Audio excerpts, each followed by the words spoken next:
Assalamualaikum warahmatullahi wabarakatuh. Perkenalkan, nama saya Saka Zulika dari kelas 11-8. Yang saya hormati Bapak Ara selaku guru seni budaya saya. Pada kesempatan kali ini izinkan saya untuk membahas seni musik. Pertama-tama kita akan membahas pengertian musik. Musik adalah seni yang terdiri dari suara atau bunyian-bunyian yang diatur sedemikian rupa sehingga memiliki irama, melodi, harmoni, dan dinamika yang harmonis dan dapat membangkitkan perasaan tertentu pada pendengarannya. Di sini juga ada pendapat menurut para ahli tentang musik. Yang pertama ada Norman Dello Joyo. Pengertian musik menurutnya adalah sebuah seni yang terkait dengan banyak hal yang dapat mengubah pandangan seseorang atau sekelompok orang serta terkadang dapat menambah wawasan baik tentang musik itu sendiri atau hal lainnya di luarnya. Yang kedua, Aristoteles. Seni musik adalah curahan kemampuan tenaga penggambaran yang berasal dari gerakan rasa dalam satu rentetan nada melodi yang memiliki irama. Yang ketiga ada lexicographer, artinya musik adalah ilmu dan seni panduan ritmis beberapa nada vokal ataupun instrumental yang melibatkan melodi dan harmoni untuk mengungkapkan apa saja yang mungkin, namun khususnya yang bersifat emosional. Yang keempat ada David Evans. David Evans menyatakan seni musik adalah ilmu pengetahuan dan seni tentang kombinasi ritmik dari nada baik vokal maupun instrumental yang meliputi melodi dan harmoni sebagai ekspresi dari segala sesuatu yang ingin diungkapkan, terutama aspek emosional. Di sini juga ada unsur-unsur seni musik. Yang pertama, melodi.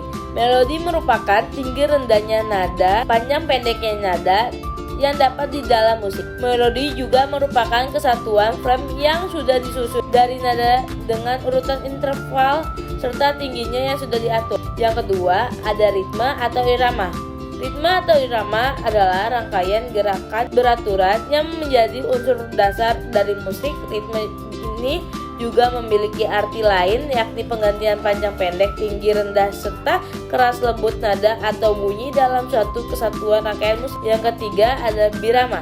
Birama adalah ketukan atau ayunan berulang-ulang datang secara teratur dalam waktu yang sama. Yang keempat ada tangga nada. Tangga nada adalah urutan dari suatu nada yang sudah disusun hingga membentuk tangga. Yang kelima ada harmoni. Harmoni adalah kelarasan panduan pada nada yang dimainkan dalam suatu musik atau kumpulan nada yang jika dimainkan secara bersama-sama akan mampu menghasilkan bunyi yang terdengar indah. Yang keenam ada tempo. Tempo merupakan ukuran kecepatan birama. Semakin cepat suatu lagu dimainkan, maka besar nilai tempo dari lagu tersebut. Yang ketujuh ada dinamika. Dinamika adalah tanda untuk memainkan nada dengan volume nyaring atau lembut. Yang kedelapan ada tremble. Tremble adalah kualitas atau warna dalam seni musik. Tremble sangat dipengaruhi oleh sumber bunyi yang bergetarnya. Di sini ada perkembangan musik barat. Yang pertama,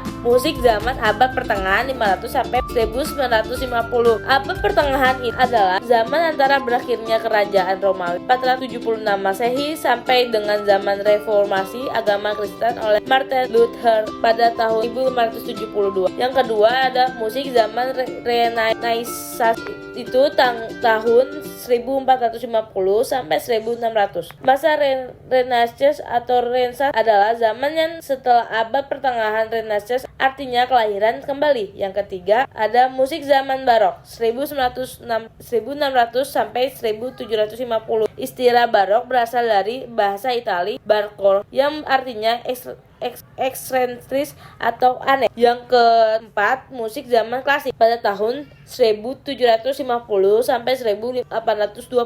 Zaman klasik ditandai dengan kembalinya gaya seni yang memperhatikan kaidah-kaidah formal. Yang kelima, musik zaman romantik pada tahun 1820 sampai 1900. Musik romantik sangat mementingkan perasaan yang subjektif. Musik bukan hanya digunakan untuk mencapai keindahan nada, tapi juga digunakan untuk mengungkapkan perasaan. Oleh karena itu, dinamika dan tempo sangat banyak dipakai. Yang keenam, musik zaman peralihan. pada tahun 1900 sampai 1920.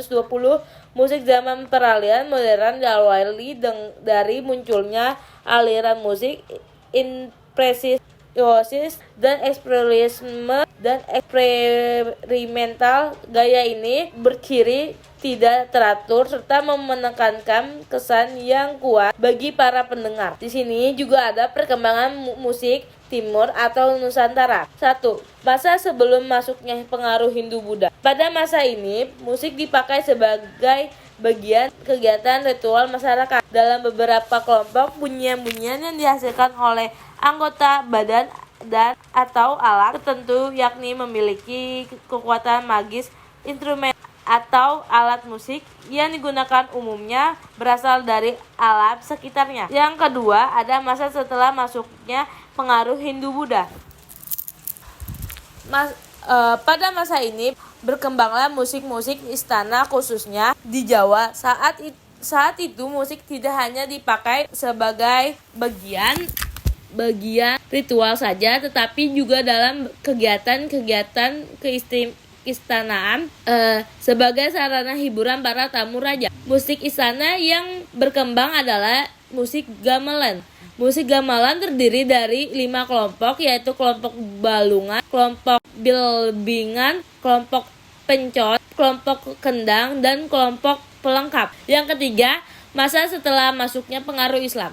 Selain pedagang dan menyebar agama Islam, para pedagang Arab juga memperkenalkan musik mereka. Alat musik mereka berupa gambus, rebana, dan proses itulah yang muncul orkes gambus di Nusantara Indonesia sehingga saat ini. Yang keempat, masa kolonialisme. Masuknya bangsa barat ke Indonesia juga membawa pengaruh besar dalam perkembangan musik Indonesia. Para pendatang ini memperkenalkan berbagai alat musik dari negara mereka, misalnya biola, cello, ukulele, gitar, seluring. Mereka pun membawa sistem solmisasi dalam berbagai karya lagu. Itulah masa perkembangan musik modern Indonesia.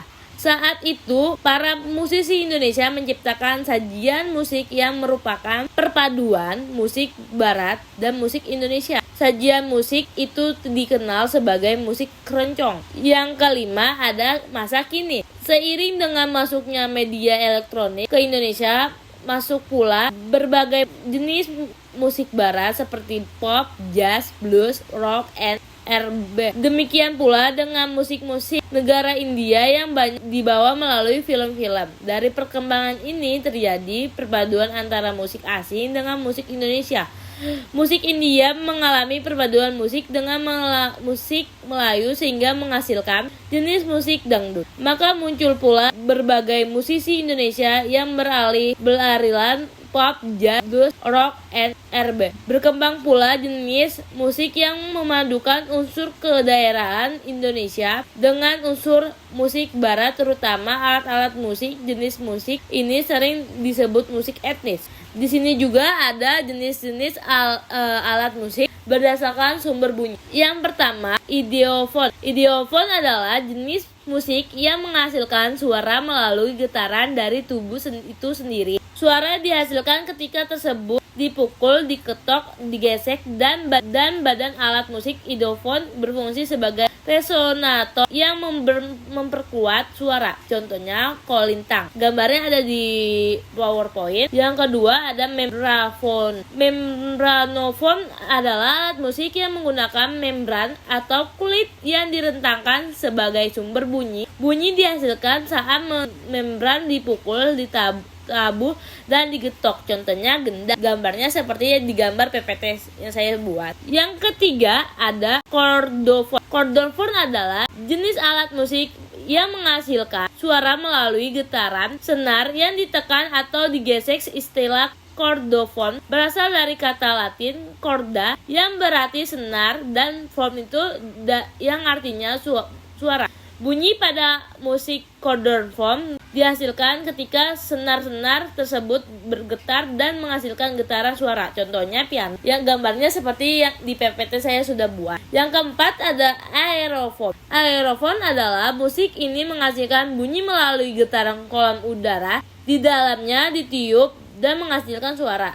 Contohnya seperti trompet yang saya sudah cantumkan gambarnya di PowerPoint. Yang kelima ada elektrofon. Elektrofon adalah bunyi yang diciptakan atau dimodifikasikan menggunakan sirkuit elektronik dan memerlukan listrik untuk beroperasi. Contohnya adalah gitar listrik. Contohnya sudah saya cantumkan di PowerPoint yang saya cantumkan. Di sini juga ada jenis alat musik berdasarkan fungsi. Yang pertama, ritmis. Pada sebuah karya musik, contohnya biolanya sudah saya cantumkan gambarnya di PowerPoint. Ritmis adalah alat musik yang berfungsi mengatur irama, ritme cenderung tidak memiliki nada, contohnya drum. Gambarnya sudah saya masukkan di dalam PowerPoint. Yang kedua, melodis. Melodis merupakan alat musik yang memainkan nada tunggal, biasanya berfungsi memainkan melodi utama. Yang ketiga, harmonis. Alat musik yang dapat memainkan beberapa nada dalam waktu yang sama berfungsi untuk mengiring namun dapat juga berperan sebagai melodis. Contohnya gitar yang saya sudah masukkan di PowerPoint. Terima kasih, sekian yang saya sampaikan, kurang lebihnya mohon maaf. Wassalamualaikum warahmatullahi wabarakatuh.